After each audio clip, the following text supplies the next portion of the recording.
Quand le palais valait plus que la Californie. Il fut un temps, pas si lointain, où le Japon n'était pas une nation en déclin démographique, mais le maître absolu de l'univers financier. Nous sommes en 1989. À Tokyo, la folie a atteint un niveau que l'esprit humain peine à concevoir. Laissez-moi vous donner une seule statistique pour poser le décor. Une statistique si absurde qu'elle semble inventée, et pourtant, elle était rigoureusement exacte. En 1989, la valeur foncière estimée des jardins du palais impérial de Tokyo, un carré de terre de seulement 3,4 km² au centre de la ville, valait plus cher que la totalité de l'État de Californie. Oui, vous avez bien entendu. Un parc à Tokyo valait plus que Los Angeles, San Francisco, la Silicon Valley, San Diego, et toutes les terres agricoles de Californie réunies. Les Japonais achetèrent le monde. Ils achetaient le Rockefeller Center à New York, les studios de cinéma à Hollywood, les peintures de Van Gogh à des prix records. Les économistes occidentaux étaient terrifiés. Ils écrivirent des livres expliquant pourquoi le Japon est numéro 1 et pourquoi l'Amérique était finie. On pensait que le modèle japonais, une fusion parfaite entre l'État, les banques et l'industrie, avait vaincu le capitalisme occidental. Et puis, le 29 décembre 1989, l'horloge a sonné minuit. La bulle a éclaté. Ce ne fut pas une simple correction, ce fut un anéantissement. Le marché boursier a perdu 80% de sa valeur. L'immobilier a chuté pendant 20 ans sans s'arrêter. Le Japon est entré dans ce qu'on appelle les décennies perdues. 30 ans de stagnation, de déflation et de désespoir silencieux. Aujourd'hui, en 2025, alors que nous voyons des bulles se former partout en Occident et en Chine, l'histoire du Japon n'est plus de l'histoire ancienne. C'est un avertissement urgent. C'est l'histoire de la plus grande hallucination collective financière de l'humanité. Voici comment le Japon a tout gagné, comment il a tout perdu, et pourquoi nous commettons exactement les mêmes erreurs aujourd'hui. Chapitre 1. Le miracle, la construction de la machine. Pour comprendre la chute, il faut comprendre l'ascension. Et quelle ascension! En 1945, le Japon est un champ de ruines. Tokyo est rasé par les bombes incendiaires. Hiroshima et Nagasaki sont vitrifiés. L'industrie est anéantie. Pourtant, en seulement 30 ans, cette nation insulaire sans ressources naturelles, pas de pétrole, pas de fer, est devenue la deuxième puissance économique mondiale. Comment? Grâce à un système unique, le capitalisme d'État, dirigé par le MITEI, ministère du Commerce international et de l'Industrie. Le gouvernement japonais ne laissait pas faire le marché. Il dirigeait le marché. Il disait aux banques « prêtez de l'argent à l'acier ». Et les banques prêtaient. Il disait « maintenant, l'électronique ». Et Sony, Panasonic, Toshiba, Nescent, c'était le système des Keiretsu. Imaginez une immense famille d'entreprises. Au centre, une banque, comme Mitsubishi Bank. Autour, une compagnie d'assurance, une maison de commerce, un constructeur auto, une aciérie. Elles possédaient toutes les parts les unes des autres, participations croisées. Elles ne pouvaient jamais faire faillite, car la Banque centrale les soutenait toujours. Elles ne se souciaient pas du profit à court terme pour les actionnaires. Elles visaient une seule chose, la part de marché. Dans les années 70 et 80, cette machine de guerre économique a écrasé l'Occident. Les voitures japonaises, Toyota, Honda, étaient plus fiables et moins chères que les américaines. L'électronique japonaise a tué l'industrie américaine de la télévision et de la radio. L'Amérique avait peur. Dans les films des années 80 comme Blade Runner ou Retour vers le futur 2, le futur était toujours japonais. Le patron de Marty McFly s'appelait Fujitsu. Le Japon accumulait des excédents commerciaux colossaux. Les dollars du monde entier finissaient dans les coffres de Tokyo. C'était l'âge d'or. Mais ce succès a créé les conditions de sa propre destruction. L'Amérique, fatiguée de perdre, a décidé de réagir. Chapitre 2. Le déclencheur. L'accord du Plaza de 1985. Si vous devez retenir une date qui a changé la face du monde économique, c'est celle-ci, le 22 septembre 1985. Ce jour-là, à l'hôtel Plaza de New York, un établissement de luxe face à Central Park, les ministres des Finances des 5 plus grandes puissances mondiales, le G5, États-Unis, Japon, Allemagne de l'Ouest, France et Royaume-Uni, se réunissent dans le plus grand secret. L'atmosphère est tendue. L'Amérique est en colère. Le géant industriel américain se sent humilié par les importations japonaises. Détroit est en ruine, l'acier de Pittsburgh est invendu, tandis que les Américains achètent des Sony Walkmans et des Honda Civic. Le déficit commercial américain avec le Japon est insupportable pour Washington. Le Congrès menace de mesures protectionnistes radicales. Le secrétaire au Trésor américain, James Baker, pose un ultimatum à son homologue japonais. Appréciez votre monnaie ou nous fermons nos frontières. Le Japon, dépendant militairement du parapluie nucléaire américain face à l'URSS, n'a pas le choix. Il s'incline, il signe l'accord du Plaza. Les conséquences sont immédiates et d'une violence économique rare. Le but était de faire baisser le dollar pour aider les exportateurs américains. Ça a marché, trop bien. En 2 ans, la valeur du yen double face au dollar, passant de 240 yens pour 1 dollar à 120 yens. Pour un touriste japonais en vacances à Hawaï, c'est le paradis. Tout est soudainement à moitié prix. Il dévalise les magasins de luxe de Waikiki. Mais pour Japon Inc., la machine industrielle nationale, c'est une catastrophe existentielle. Toyota, Sony, Nikon, Canon, tous ces géants vont voir leurs produits devenir soudainement 2 fois plus chers pour les consommateurs américains. Leurs marges bénéficiaires sont anéanties. Leurs exportations s'effondrent. L'économie japonaise, moteur de la croissance mondiale, cale brutalement. C'est la récession en Daka. Littéralement, yen cher. Paniquée à l'idée de voir son industrie mourir et le chômage exploser, la Banque du Japon, BOJ, commet l'erreur fatale qui va sceller son destin. Pour compenser la hausse du yen et aider les exportateurs, elle décide d'inonder le pays d'argent gratuit. Elle baisse ses taux d'intérêt de manière agressive, de 5% à 2,5%, un niveau historiquement bas pour l'époque, et elle maintient ses taux bas pendant des années. Pire, le ministère des Finances utilise la guidance administrative, des ordres officieux, pour ordonner aux banques de prêter massivement. Il fallait que l'argent circule. Le message du gouvernement aux entreprises était clair. Vous ne pouvez plus gagner d'argent facilement en exportant des voitures. Très bien. Alors gagnez de l'argent en investissant ici, au Japon. C'était comme ouvrir les vannes d'un barrage hydroélectrique dans une vallée fermée. L'argent a coulé à flot torrentiel. Mais il n'est pas allé dans les usines, qui n'en avaient pas besoin car la demande d'exportation baissait. Il est allé là où l'argent va toujours quand il est gratuit, abondant, et qu'il n'a nulle part où aller de productif, dans la spéculation pure. Chapitre 3. La mania. L'économie de l'illusion, 1986-1989. Entre 1986 et 1989, le Japon a collectivement perdu la raison. Ce n'était plus de l'économie rationnelle, c'était de la psychologie de foule sous stéroïdes financiers. L'argent était si abondant et si bon marché que les entreprises ont arrêté de faire leur métier principal pour devenir de fait des fonds spéculatifs, hedge funds. On a appelé cela le Zaitech, une contraction de Zai, finance et tech, technologie. L'ingénierie financière est devenue le nouveau sport national. Prenons l'exemple fascinant de Hanwha, une entreprise traditionnellement spécialisée dans l'import-export d'acier, un métier ennuyeux à faible marge. En 1988, Hanwha gagnait plus d'argent en spéculant sur la bourse qu'en vendant de l'acier. Son département financier était devenu plus gros et plus puissant que son département commercial. Ils empruntaient de l'argent à 2% et l'investissaient dans des actions qui montaient de 20%. C'était de l'argent magique. Même Toyota, le géant conservateur réputé pour sa gestion prudente, a gagné 1,5 milliard de dollars en 1989, rien qu'avec ses placements financiers. C'était plus que ses profits réalisés en vendant des voitures Corolla et Camry dans le monde entier. La question se posait dans les conseils d'administration. Pourquoi s'embêter à fabriquer des objets complexes, à gérer des usines et des syndicats, quand l'argent fait des bébés tout seul sur les marchés? L'immobilier, la folie des grandeurs. Si la bourse était folle, le marché immobilier défiait les lois de la physique. Les prix à Tokyo ont augmenté de 300% en 3 ans. Les banques, ivres de liquidités, prêtaient jusqu'à 120% de la valeur d'un bien immobilier. Pourquoi ? Parce qu'elles pensaient sincèrement que la valeur du bien monterait de 20% l'année suivante, couvrant ainsi le surplus du prêt. Le risque semblait avoir disparu. C'est à cette époque qu'on a vu apparaître une aberration financière. Les prêts sur 100 ans. Des prêts intergénérationnels. Vous signez un crédit pour un petit appartement de 40 mètres carrés à Tokyo, qui pouvait coûter 2 millions de dollars, en sachant pertinemment que vous ne vivriez pas assez longtemps pour le rembourser. La dette serait léguée à vos enfants, puis à vos petits-enfants. Et les gens signaient, parce que le mythe national, répété par les médias et le gouvernement, était « la terre au Japon ne baisse jamais.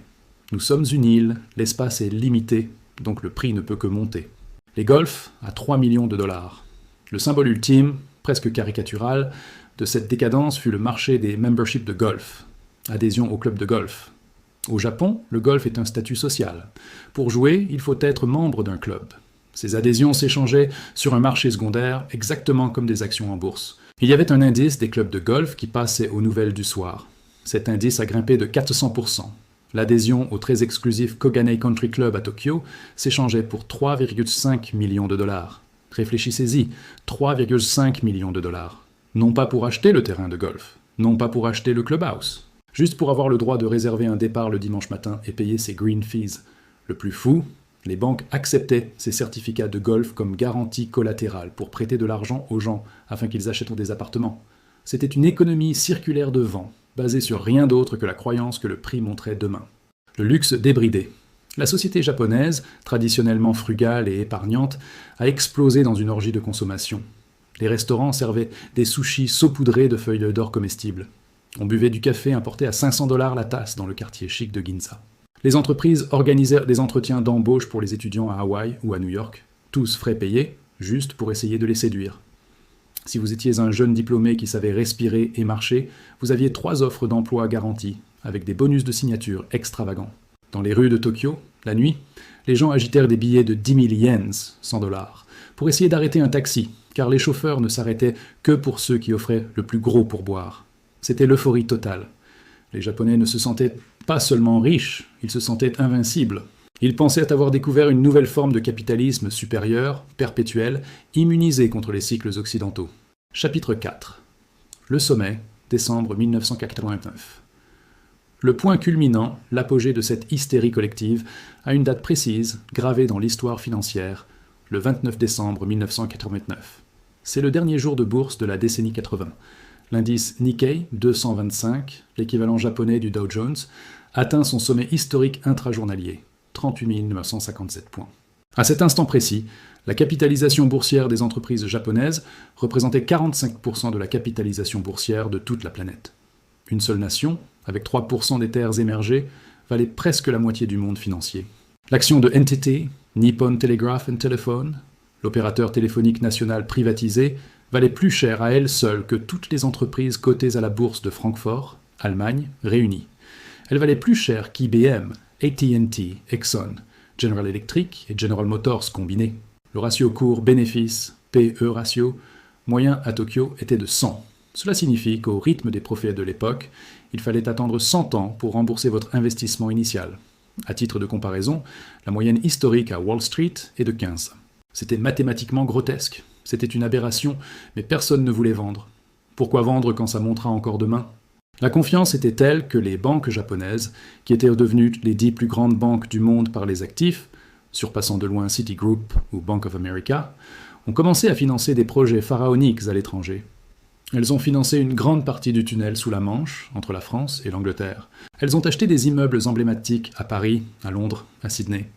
Le summum de l'hubris, le moment qui a choqué l'Amérique, fut l'achat du Rockefeller Center à New York par Mitsubishi Estate pour 1,4 milliard $. Pour les Américains, c'était un choc culturel. C'était comme si le Japon avait acheté la Statue de la Liberté ou la Maison Blanche. C'était une humiliation nationale vécue en direct. Mais ce que les Américains ne savaient pas encore, c'est qu'ils faisaient l'affaire du siècle. Ils vendaient au sommet absolu. Ils vendaient leurs actifs surévalués à un pigeon ivre de crédit bon marché qui allait bientôt se réveiller avec une gueule de bois monumentale. Chapitre 5. L'éclatement. Le diable de Heisei. Toute fête a une fin, et c'est généralement la police qui vient couper la musique et allumer les lumières. Au Japon, la police s'appelait Yasushi Mieno. En décembre 1999, quelques jours avant le sommet du marché, Mieno devient le nouveau gouverneur de la Banque du Japon. Contrairement à ses prédécesseurs, qui étaient des bureaucrates dociles, proches du pouvoir politique, Mieno est un puriste. Il est inquiet. Il est même dégoûté. Il voit la bulle immobilière écraser la classe moyenne qui ne peut plus se loger. Il voit la spéculation détruire l'éthique du travail séculaire du Japon. Il voit une société qui pourrit par l'argent facile. Dès sa première conférence de presse, il déclare la guerre à la bulle. On l'appellera plus tard le diable de Heisei, du nom de l'ère impériale qui commençait. Il ne perd pas de temps. Il augmente les taux d'intérêt brutalement et sans préavis, de 2,5% à 4,25%, puis rapidement jusqu'à 6%. En parallèle, il ordonne au puissant ministère des Finances d'imposer une limitation stricte du crédit immobilier, le Total Volume Control. L'effet est immédiat, violent et dévastateur. C'est comme si on avait coupé l'oxygène d'un patient sous respirateur artificiel. Le premier jour de bourse de 1990, le marché chute. Les investisseurs pensent que c'est une correction passagère. Buy the dip. Ils se trompent. Le marché ne s'arrêtera plus de tomber. Le Nikkei perd 20% en 3 mois, puis 40% en 6 mois. En août 1990, il a perdu la moitié de sa valeur. 2000 milliards de dollars de richesses papier se sont évaporés en 8 mois. C'était comme si l'économie de la France avait disparu de la surface de la Terre. Mais le véritable drame, le cancer lent qui allait tuer le Japon à petit feu, ce n'était pas la bourse, qui ne touche que les investisseurs. C'était l'immobilier. L'immobilier est un marché lent et lourd. Il ne craque pas en un jour comme les actions. Il saigne lentement pendant des années. Les prix ont commencé à baisser. Les spéculateurs qui avaient emprunté des millions pour acheter des terrains de golf, des immeubles de bureaux ou des appartements se sont retrouvés sous l'eau. La dette est supérieure à la valeur du bien. Ils ont arrêté de rembourser leurs prêts. Les banques se sont retrouvées avec des montagnes de créances douteuses, non-performing loan, dans leur bilan. Normalement, dans un capitalisme sain, une banque saisit le bien immobilier et le vend aux enchères pour récupérer une partie de sa mise. Mais au Japon, les banques y possédaient tellement de garanties immobilières que si elles commençaient à vendre, elles feraient baisser les prix encore plus, ce qui ruinerait leurs autres clients et dévaluerait leur propre bilan. C'était un piège mortel. Alors les banques japonaises, avec la bénédiction tacite du gouvernement, ont fait quelque chose qui a condamné le pays pour 30 ans. Elles ont décidé de mentir. Elles ont caché la poussière sous le tapis. Chapitre 6. Les décennies perdues. L'invasion des zombies. C'est ici que l'histoire du Japon cesse d'être une anecdote du passé pour devenir une leçon vitale et terrifiante pour nous aujourd'hui. Au lieu de nettoyer le système, au lieu d'accepter la douleur d'une récession purificatrice, au lieu de laisser les entreprises spéculatives faire faillite, le gouvernement et les banques ont décidé de prétendre que tout allait bien. C'est la naissance du phénomène des entreprises zombies. Les banques continuaient de prêter de l'argent aux entreprises qui étaient techniquement en faillite. Elles leur prêtaient juste assez pour qu'elles puissent payer les intérêts de leurs dettes existantes. Pourquoi ? Parce que si l'entreprise faisait officiellement faillite, la banque devait classer le prêt comme perte dans son bilan. Elle devait avouer qu'elle avait perdu de l'argent et potentiellement faire faillite elle-même. Personne ne voulait perdre la face. C'était une conspiration du silence. Le résultat fut une économie de morts vivants. Des milliers d'entreprises inefficaces, endettées jusqu'au cou, ont survécu artificiellement. Elles ne pouvaient pas investir dans l'innovation. Elles ne pouvaient pas embaucher de jeunes talents. Elles ne pouvaient pas augmenter les salaires. Elles absorbaient tout le capital disponible et toute la main-d'œuvre juste pour survivre un jour de plus. Les entreprises saines, les start-up innovantes, ne pouvaient pas trouver de crédit ou de personnel parce que les zombies prenaient tout. La productivité s'est effondrée. La récession de bilan, balance sheet recession. L'économiste Richard Koo a théorisé ce phénomène unique qui explique pourquoi le Japon ne s'est pas relevé. Pendant 20 ans, les entreprises japonaises n'ont eu qu'un seul et unique objectif, se désendetter.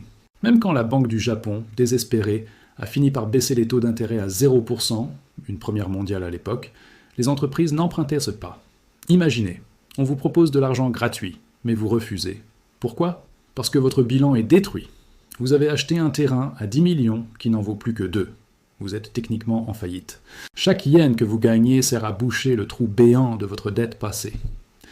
Quand toutes les entreprises d'un pays arrêtent d'emprunter et de dépenser en même temps pour rembourser leurs dettes, l'économie s'arrête. C'est une spirale déflationniste. Les prix baissent, les salaires baissent. Les consommateurs se disent « Pourquoi acheter une télé ou une voiture aujourd'hui si elle sera moins chère le mois prochain ?» Alors ils attendent. La demande chute, les prix baissent encore. C'est le piège de la déflation, le sable mouvant économique dont il est presque impossible de sortir. Le gouvernement japonais a tout essayé. Il a inventé le quantitative easing avant tout le monde.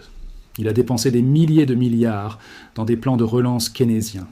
Ils ont construit des ponts vers nulle part, pavé le lit des rivières avec du béton, construit des musées vides dans des villages ruraux, juste pour injecter de l'argent. Résultat, une dette publique qui est passée de 60% du PIB à 260% aujourd'hui, la plus élevée du monde développé, mais la croissance n'est jamais revenue. Le Nikkei, qui valait 39 000 points en 1989, est tombé jusqu'à 7 000 points en 2009. Il a fallu attendre 2024, soit 34 ans plus tard, pour qu'il retrouve enfin son niveau de 1989. 3 générations de Japonais ont vécu, travaillé et pris leur retraite dans une économie qui ne grandissait pas. Ils ont perdu 30 ans. Conclusion. Le miroir du futur. Pourquoi raconter cette histoire aujourd'hui ? Est-ce juste pour la curiosité historique ? Non, parce que le Japon n'était pas une anomalie, c'était un précurseur. Le Japon était le canari dans la mine du capitalisme moderne. Le Japon a été le premier à faire face aux 3 problèmes structurels qui frappent tous les pays occidentaux et la Chine aujourd'hui. Une bulle d'actifs massive, immobilier et bourse, gonflée par des années d'argent gratuit. Une population vieillissante, le Japon a vieilli avant de devenir riche, l'Occident vieillit en s'appauvrissant. Une dette publique monstrueuse qui ne sert qu'à maintenir le système en vie sous perfusion. Regardez la Chine aujourd'hui. Une bulle immobilière géante qui éclate, Evergrande, une démographie qui s'effondre, des surinvestissements dans des infrastructures inutiles. C'est le Japon de 1989, mais en 10 fois plus gros et avec un niveau de revenu par habitant bien plus faible. Regardez les États-Unis et l'Europe. Des taux d'intérêt qui ont été à zéro pendant 10 ans, créant des bulles immobilières et boursières qui commencent à vaciller. Nous sommes tous en train de devenir japonais. La leçon de 1989 est cruelle mais claire. On ne peut pas tricher avec la réalité économique éternellement. Le crédit facile peut acheter du temps, il peut acheter des élections, il peut acheter une illusion de prospérité, mais il ne peut pas acheter de la croissance réelle. Quand on construit une prospérité sur des prix d'actifs délirants, comme le palais impérial valant la Californie, on ne construit pas de la richesse, on prépare une correction qui durera une génération. Le Japon a fait le choix de sauver les apparences, de sauver les zombies, de refuser la douleur immédiate, et il a payé le prix par 30 ans de stagnation et de déclin lent. Face à nos propres bulles actuelles, ferons-nous le même choix? L'histoire suggère que oui, car la douleur d'une purge immédiate est politiquement inacceptable dans une démocratie. Alors, nous choisissons, comme Tokyo en 1990, la mort lente par la dette. Bienvenue dans les décennies perdues mondiales. L'histoire du Japon résonne aujourd'hui comme un avertissement pour nos propres économies. Si vous refusez l'illusion et cherchez à comprendre les cycles financiers qui se préparent, rejoignez notre communauté d'analyse en vous abonnant dès maintenant. Le savoir est votre meilleure protection, ne manquez pas notre prochaine enquête.